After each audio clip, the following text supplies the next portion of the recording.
Hello students, welcome to study masters. और आप लोगों को पता है कि बेरोजगारी की दर क्या है हरियाणा में बेरोजगारी दर लगभग 38% 38% है। इसका कारण क्या है कि पिछले 4 से 5 साल में कोई बड़ी भर्ती नहीं आई है जिसमें कि काफी कैंडिडेट्स को नौकरी मिल जाए।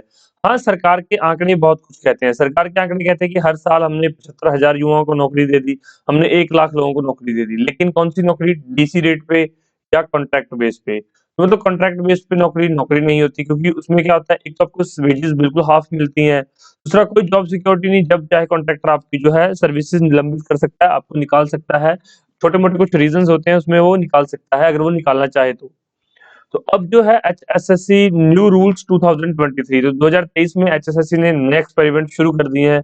नया साल आया था, स्टूडेंट्स को लगा था कि कुछ अच्छा साल होगा, कुछ हम अपने जो है सपनों को पूरा करेंगे, हमें नौकरियां मिलेंगी, लड़के लड़कियां शादी के लिए बैठे हैं कि उनकी शादियां हो जाएंगी। लेकिन नहीं, एचएसएससी ने नए साल में नए रंग दिखाने शुरू कर दिए। ये अपने नए रूल्स के जो है कुछ एक्सपेरिमेंट्स है वो कर रहा है। तो ये जो रूल्स आ रहे हैं उनका मतलब क्या है कि अब नौकरी लग के दिखाओ। ये भोपाल सिंह खत्री के कुछ बोल हैं, जो ये भावनाएं हैं जो मैंने यहाँ पर लिख दी हैं। हालांकि ये डायरेक्ट नहीं बोला उन्होंने कि अब नौकरी लग के दिखाओ। जो वो रूल्स के साथ छेड़छाड़ कर रहे, एक्सपेरिमेंट कर रहे हैं, उसके जो है आगे मैं बताऊंगा आपको समझ आ जाएगा कि क्या मतलब है इसका। कोई सिलेबस नहीं होगा किसी पेपर का, ये भी आगे समझ आ जाएगा। स्वतंत्र तौर पर पूछे जा सकते हैं प्रश्न, मतलब कहीं से भी कोई भी प्रश्न पूछ सकते हैं। आप उसको क्या है, कोर्ट में चैलेंज नहीं कर पाएंगे। जब ऑफिशियल नोटिफिकेशन आएंगे तो उसमें ये चीज आपको लिखी हुई जरूर मिलेगी। क्या चीज है, यहाँ पे देखो। प्रदेश सरकार ने हाँ कर दी है कि हरियाणा कर्मचारी चयन आयोग भविष्य में ग्रुप सी और ग्रुप डी पदों पर होने वाली भर्तियों के लिए लिखित परीक्षा में स्वतंत्र तौर पर प्रश्न पूछ सकेगा।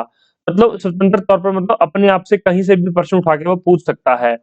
जो पहले 75% सिलेबस था, 25% सिलेबस था, ये अलग चीज है। लेकिन अगर ये पॉइंट अगर डाल दिया गया ना, तो मतलब क्वेश्चन कहीं से भी है, एक्स वाई जेड, धरती से, आसमान से, आकाश से, कहीं से भी वो प्रश्न आपसे पूछ लिए, अगर आपको उसका आंसर नहीं पता तो आप कोर्ट में चैलेंज नहीं कर पाएंगे ये क्वेश्चन आउट ऑफ सिलेबस है या फिर ये तो हमें नहीं। जैसे कि ये फिलोसफर्स को उठा लेते हैं कि ये किसकी फिलोसफी है, मतलब कुछ ये ऑथर्स, फॉरेन ऑथर्स को उठा लेते हैं। तो मतलब ऐसे ऊट पटांग सवाल ये पूछ लेते हैं, और अगर ऐसे 10 से 15 सवाल ही इन्होंने पूछ लिए एग्जाम में, तो मतलब बेड़ा गर्क कर देंगे स्टूडेंट्स का।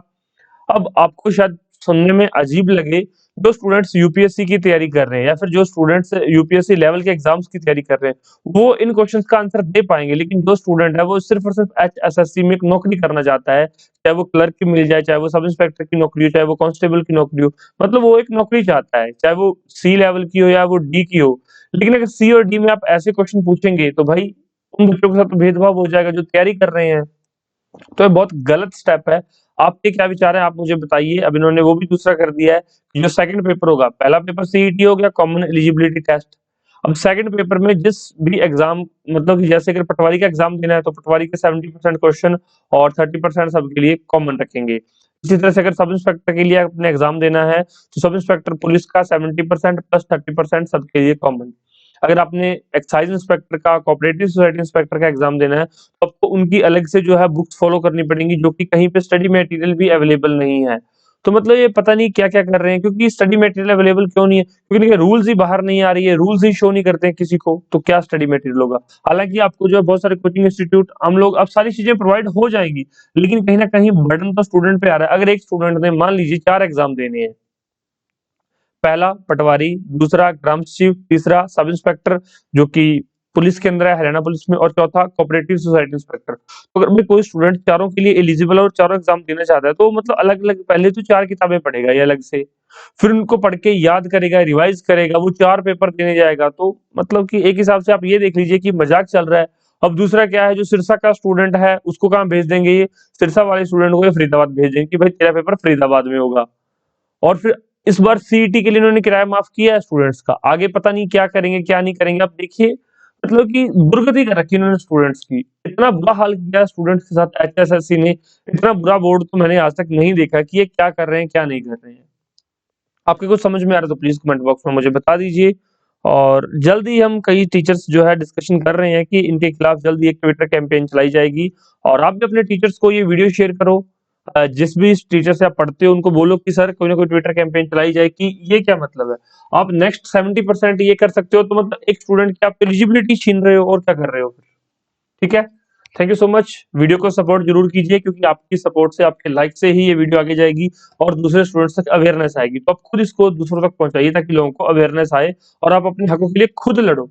पंजाब में स्टूडेंट फेडरेशन बनी हुई है, वो खुद लड़ रही है, चाहे वो वेटिंग लिस्ट का मामला हो, चाहे कोई भी मामला हो। हालांकि हम उसको जो है आगे गाइडेंस देते रहते हैं, हम उनको रास्ता दिखाते रहते हैं टाइम टू टाइम। तो आप भी मतलब कि अपनी फेडरेशन खुद बनाओ, अपनी यूनियन जो भी बनानी है खुद बनाओ, ताकि आप आगे आके थोड़ा सा अपने हकों के लिए लड़ सको। ऐसा नहीं है कि एक दो बार धरना दिया उसके बाद बात खत्म हो गई, नहीं, अपने हक के लिए भी लड़ना सीखो। लड़ोगे तो ही कुछ ना कुछ मिलेगा, ठीक है।